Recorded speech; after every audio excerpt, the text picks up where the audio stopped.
नमस्कार मित्रों, जय श्री राम।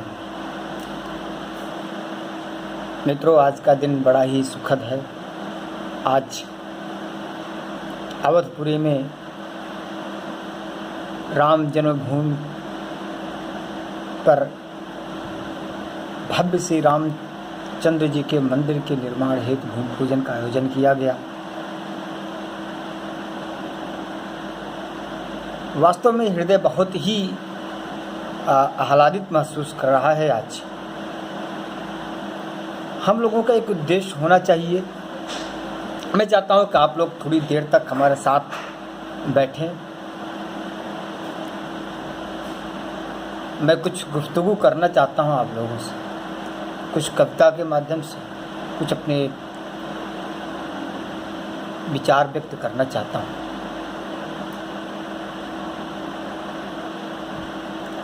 भगवान श्री रामचंद्र जी के सिर्फ वो भगवान नहीं थे, मर्यादा पुरुषोत्तम श्री राम मर्यादा के एक पर्याय, जिनको देखकर जीवन कैसे जिया जाए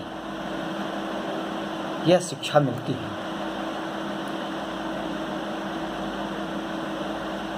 उनके आचरण को देखकर कैसे शासन व्यवस्था चलानी है, प्रजा को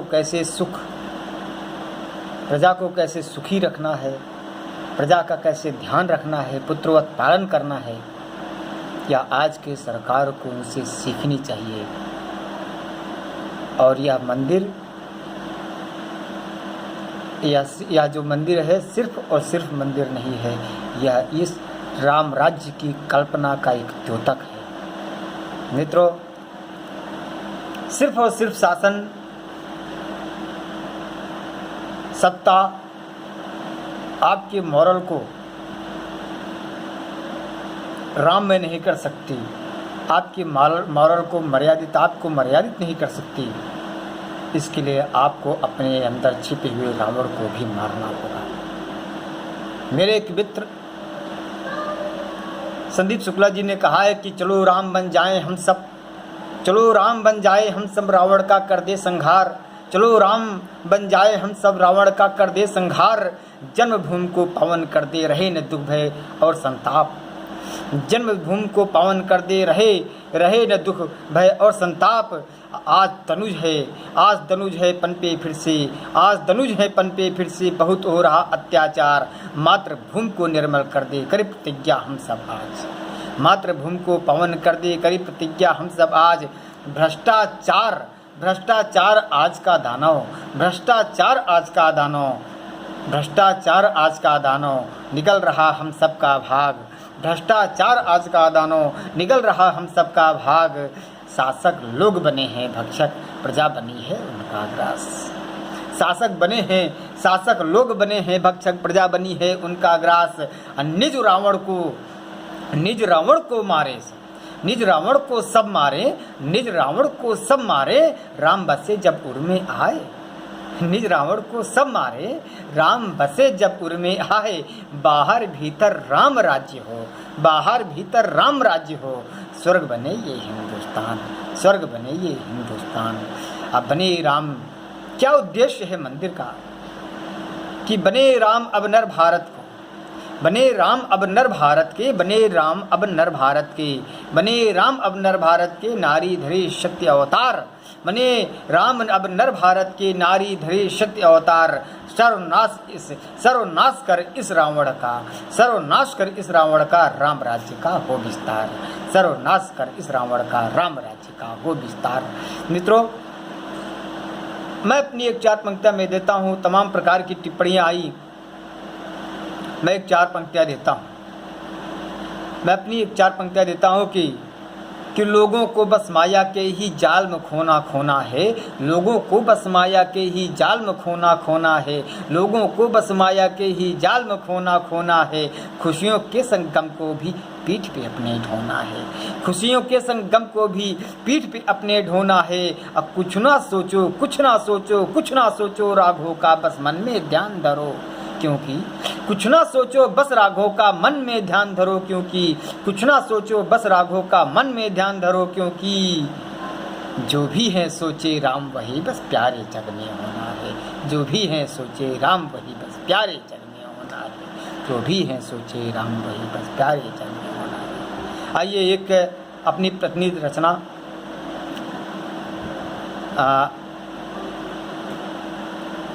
आप लोगों के समक्ष रखना चाहता हूँ। उसका उद्देश्य एक दौर होता है हर व्यक्ति का, सेटलमेंट का दौर। जब वो पढ़ करके निकलता है या तो तैयारी करता है या कहीं नौकरी कर लेता है। जब वो तैयारी करने जाता है तो उसका एक लक्ष्य होता है, उसको प्राप्त करने के लिए वो मेहनत करता है, लेकिन तमाम प्रकार की जिम्मेदारियां उसके ध्यान को भटकाने का प्रयास करती है।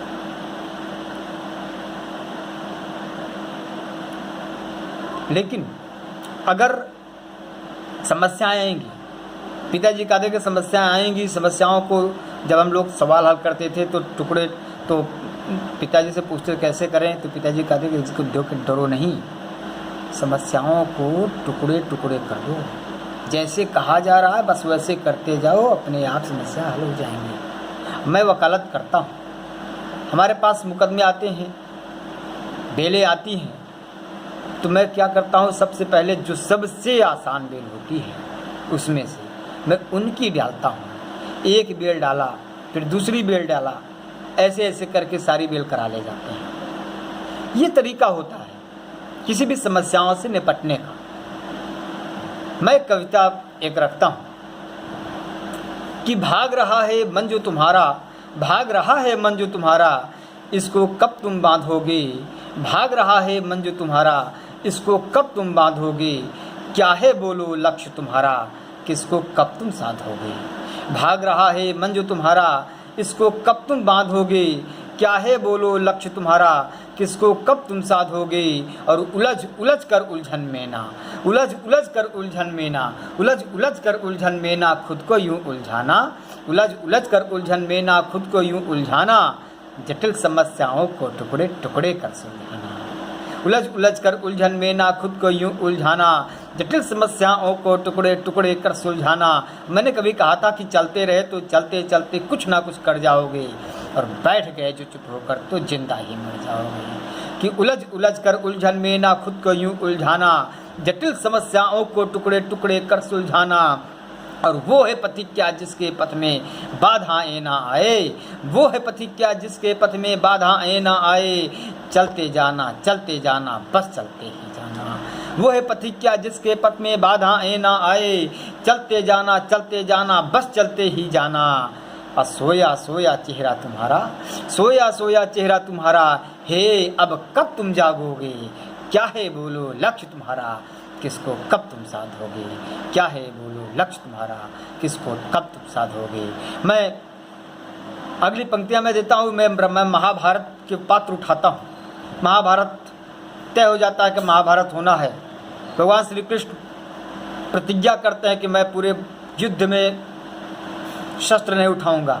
उनकी तरफ से इसकी तरफ कौरवों की तरफ से जो सेनापति होते थे, भीष्म पितामह जी ने काउंटर प्रतिज्ञा किया कि मैं तो शस्त्र उठा करके ही मानूंगा।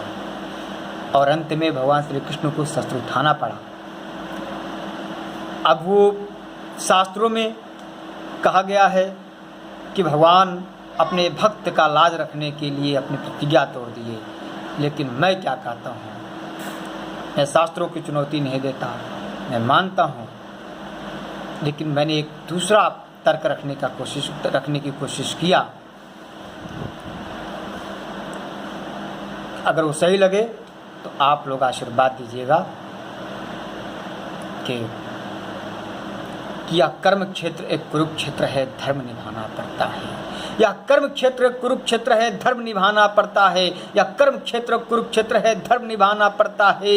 यह कर्म क्षेत्र कुरुक्षेत्र है, धर्म निभाना पड़ता है। अपनों के बंधन में भी बंधकर शस्त्र चलाना पड़ता है। अपनों के बंधन में भी बंधकर शस्त्र चलाना पड़ता है। अपनों के बंधन में भी बंधकर शस्त्र चलाना पड़ता है। और जब कोई एक कर्मयोगी कर्महीन हो जाता है, जब कोई एक कर्मयोगी कर्महीन हो जाता है, तो माखन खाने वाले को भी चक्र उठाना पड़ता है। जब कोई एक कर्मयोगी कर्महीन हो जाता है, तो माखन खाने वाले को भी चक्र उठाना पड़ता है। तो माखन खाने वाले को भी चक्र उठाना पड़ता है। हे पार्थ, हे पार्थ, हे पार्थ, निज गांडीव को अब कब तुम धारोगे? क्या है बोलो लक्ष्य तुम्हारा, किसको कब तुम साधोगे? क्या है बोलो लक्ष्य तुम्हारा, किसको कब तुम साधोगे? बहुत बहुत धन्यवाद, आप लोगों ने समय दिया। आप लोग